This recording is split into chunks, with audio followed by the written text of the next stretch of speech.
Salut à tous, alors je suis allé voir Fast and Furious 10 ou Fast 10 ou peu importe comment il s'appelle et pourquoi? Pourquoi est-ce que pourquoi est-ce que je m'inflige ça? Non, bah parce que j'aime bien la franchise dans son ensemble, j'ai bien aimé on va dire la résurrection de la franchise avec les épisodes 4, surtout 5, 6, 7, voilà, même si c'était abusé, un petit plaisir coupable, j'avoue, de divertissement complètement stupide, mais très, qui me divertit quand même, porté bien sur l'action et la famille. Mais on arrive, je crois, parce que c'était étonnant d'avoir les meilleurs épisodes de la franchise qui sont les 5, 6 et 7 finalement.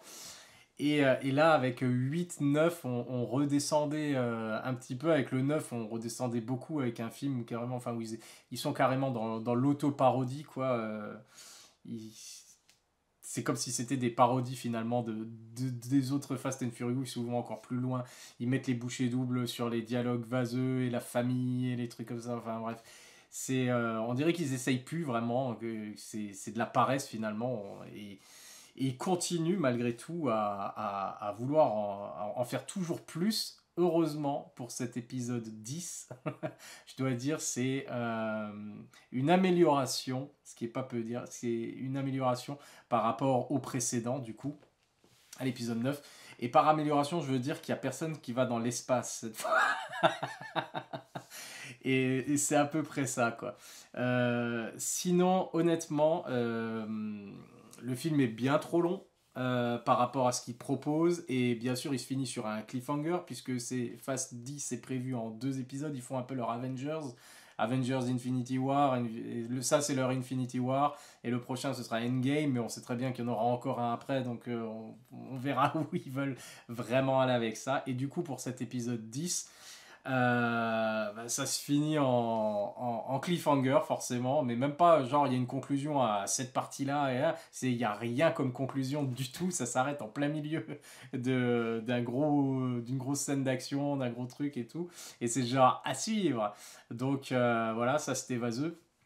Sinon, je dois reconnaître certaines qualités à ce film, notamment, alors si on enlève bien entendu tout l'exposition super lourde et maladroite et mal écrite et, euh, et la famille ici, et la famille ça, et la famille, tout le monde fait partie de la famille de quelqu'un, et c'est toujours sur la famille, et ça on avait compris, mais il continue de le rabâcher. Et pourtant j'avais l'impression au début du film, en fait, j'avais l'impression que il faisait toutes les scènes, justement, le barbecue, le machin et tout. Au début du film, je me suis dit, ah, comme ça on s'en débarrasse, et après on est tranquille. Et justement, ça partait bien, parce qu'on s'est débarrassé de l'aspect, c'est la famille, machin et tout, blablabla, et Rita Moreno qui apparaît, voilà, on sait pas pourquoi, mais elle est là. Et, euh, et hop, c'est parti. Et ça se passe plutôt bien au début, même si, encore une fois, on est dans le flashback de Fast Five, qui est le meilleur des Fast and Furious, parce qu'il y avait le fils du baron de la drogue, machin, et c'est Jason Momoa, du coup, qui était là, en fait, mais qu'on n'avait pas vu, parce qu'il retconne tout le temps, en fait, chaque film fait un retcon du film précédent. Et du coup, là, c'est le fils c'était Joaquim de Almeida qui jouait le gars du cartel Reyes, ou je sais plus comment il s'appelait, enfin bref. Et là, c'est son fils, et il est complètement cinglé, et du coup, il a affronté Dom et tout ça, mais on l'avait pas vu, parce que personne s'en était rendu compte, et qu'ils ont rajouté ce personnage maintenant. Et du coup, il revient pour se venger, parce qu'il a tout perdu, il a plus tout le pognon de son père, bah, il a plus son père, et il a plus rien. Et du coup, en fait, il est quand même blindé de thunes, parce qu'il organise plein de choses qui coûtent énormément d'argent, et on se dit, bah, il pourrait faire autre chose avec cet argent-là, puisqu'il dit qu'il a tout perdu, mais il n'a pas tout perdu. Enfin, bah, c'est une des nombreuses incohérences du film. Et en gros, son idée fixe, c'est la vengeance. Et du coup, il devient finalement le Joker version Fast and Furious. Donc c'est un Joker beauf, mais il est, je dois dire, super divertissant. La manière dont Jason Momoa, justement, il fait de la parodie, quoi. Il sait exactement dans quel film il est, et il sait exactement que il faut qu'il se fasse plaisir, et du coup il se fait plaisir.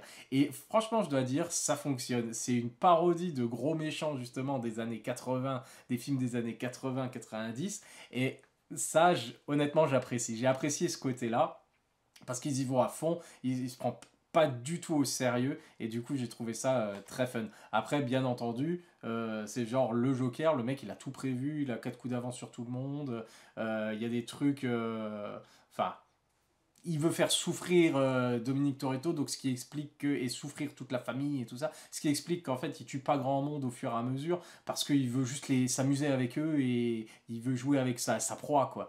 Et c'est ça la vengeance, c'est pas une mort douce, quoi. Et ce qui explique pourquoi bah, finalement tout le monde va réchapper de tout au fur et à mesure du film, jusqu'à apparemment à la fin où ah, est-ce que machin est mort, est-ce que machin est mort, et en fait on se doute bien que non. On se doute bien que non, parce qu'ils tueront jamais personne. Ou alors un personnage secondaire. C'est peut-être pour ça qu'ils continuent d'en introduire. Et ça, c'est un gros problème du film. C'est qu'il y a, je sais pas moi, 30 personnages, j'en sais rien. Il y a tous les personnages de tous les Fast and Furious qui se pointent les limites là. Et au bout d'un moment, il y en a marre. Et en plus, c'est super répétitif. Et les blagues. Alors, déjà, Fast and Furious est pas super connu pour la subtilité, bah, sa subtilité tout court, mais la subtilité de son humour et des échanges entre les personnages, quoi.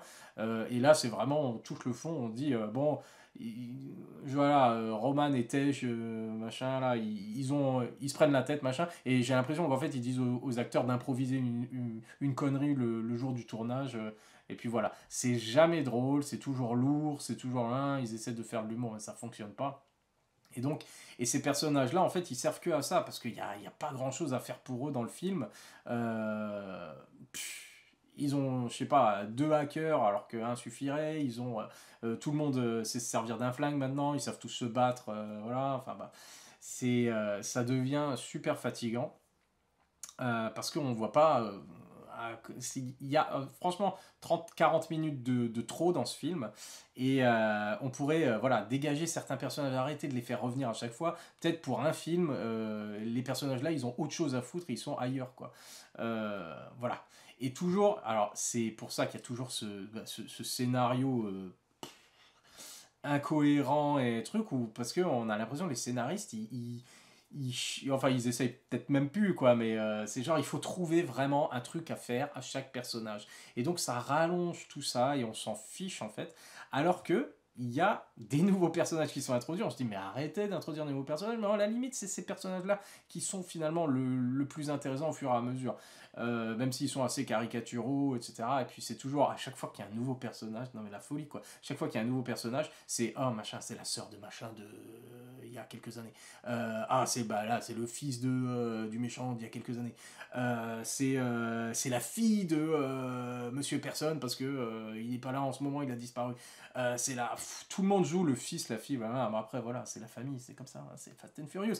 Mais ça commence à fatiguer vraiment, parce que ces personnages enfin je veux dire, ils pourraient ne pas les utiliser et faire quelque chose à des personnages qui existent déjà. Enfin bref, on va se séparer de certains personnages qui servent à rien, voilà, quoi. Plutôt que de les envoyer dans l'espace comme dans le film précédent, où vraiment, enfin, il fallait trouver vraiment quelque chose à faire à ces personnages. Bref, il y a des choses qui sont quand même bien. Le début, ça commence vraiment sur les chapeaux de roue, hein, sans mauvais jeu de mots. La scène d'action à Rome, même si c'est toujours improbable au niveau des cascades et impossible, et que ça devient de plus en plus cartoonesque finalement, encore pire que finalement. On a l'impression que les trucs sont encore plus improbables que ce qu'on voit dans les Avengers par exemple, alors qu'ils sont pas censés avoir des super pouvoirs et des choses comme ça, quoi. Donc voilà.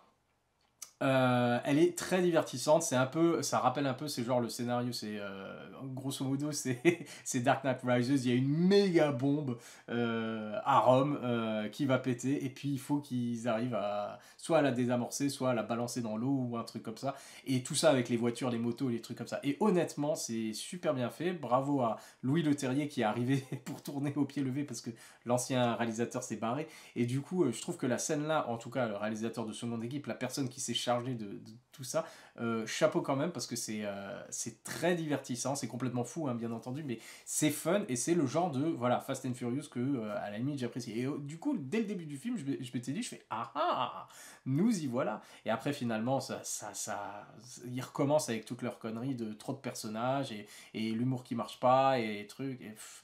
Et de plus en plus improbable, on fait des trucs de malades qui sont impossibles avec les voitures, on se dit ah.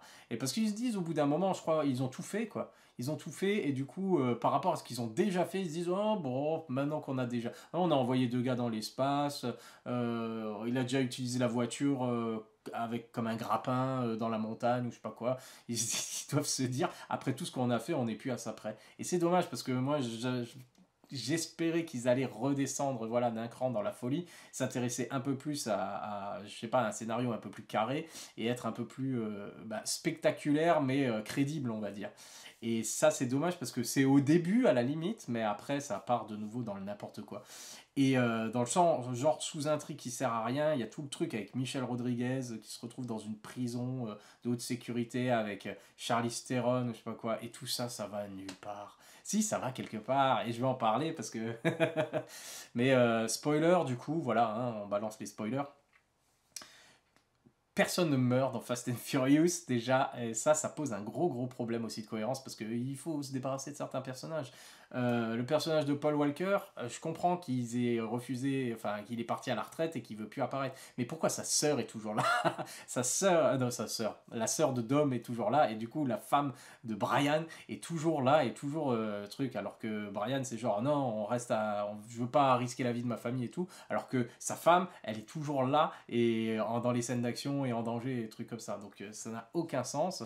Et du coup on peut pas voir Brian puisque Paul Walker est mort. Et je pense que dans les prochains films, honnêtement, ils vont faire réapparaître Paul Walker. C'est sûr, c'est sûr. Il y a un deal avec la famille, ils vont allonger un peu de pépette et ils vont refaire le coup de Paul Walker avec la technologie aujourd'hui, le deepfake et tout ça. Paul Walker sera là. Brian fera son grand retour, sûrement dans le prochain Fast and Furious.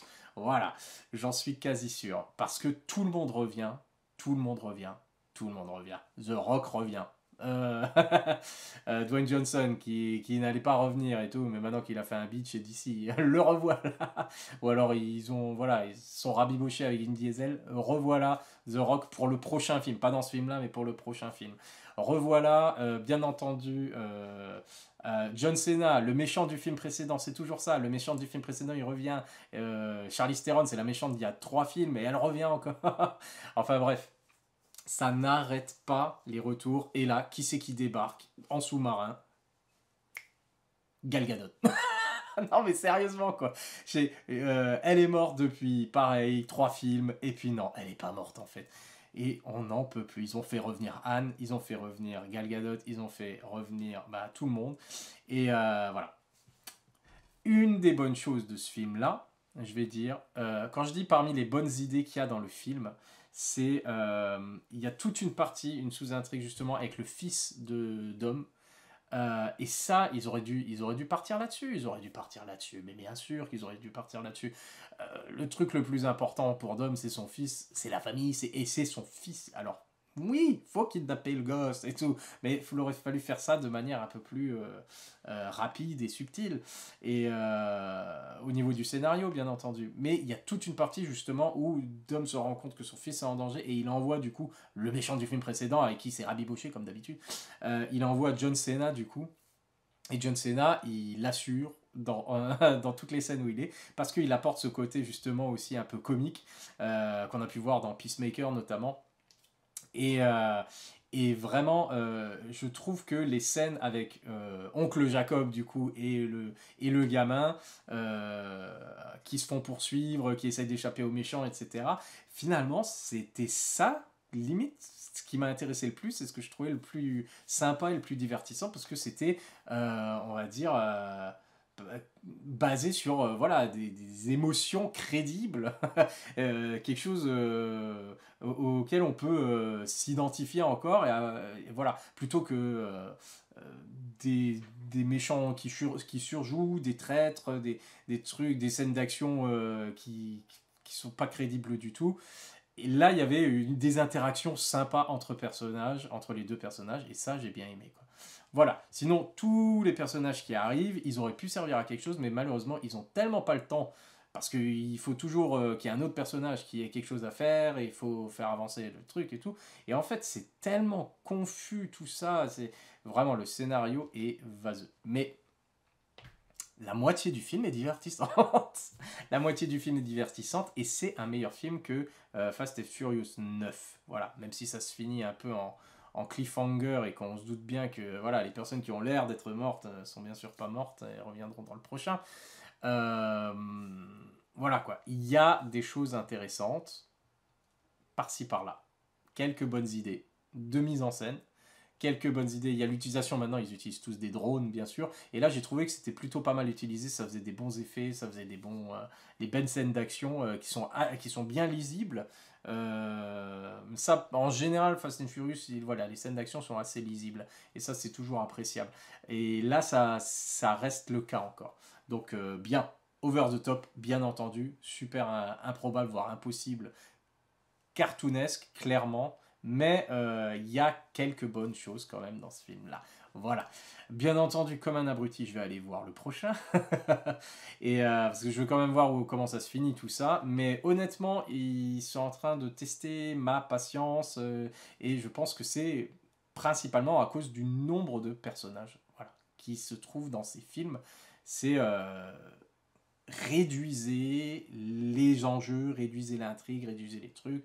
Quoi, je veux pas une guerre nucléaire dans un Fast and Furious, je veux pas, voilà, je veux pas que à un moment Dominique Toretto pilote un avion de chasse, j'en sais rien, mais au bout d'un moment, faut redescendre, quoi, faut redescendre. Mais bon, vu comment c'est parti, ça a pas l'air d'être la direction qu'ils vont emprunter. Pourtant, c'est ce qu'ils devraient faire. Voilà. C'est tout pour Fast and Furious 10. Est-ce que j'ai aimé finalement? Bah, je vais dire, j'ai passé la moitié par moment, et la moitié du film, j'ai trouvé que c'était du Fast and Furious et que c'était sympa. Maintenant, bon, pour ceux qui en ont plus que marre, depuis longtemps, c'est même plus la peine d'y aller, quoi. Moi, je vais aller voir le prochain, parce que je veux voir comment ça se finit quand même, ce truc-là, mais j'espère qu'il y aura une conclusion, parce que je crois que je vais m'arrêter là. À moins que d'un coup ils montrent qu'ils reviennent un peu aux fondamentaux, et puis simplement aux cascades en voiture, avec un peu moins d'espionnage et de super soldats et de trucs comme ça. Voilà. Donc on espère que ça redescend un petit peu, mais j'y compte pas trop. C'est tout pour Fast and Furious 10. Allez vous faire votre propre idée. À la prochaine. Bye.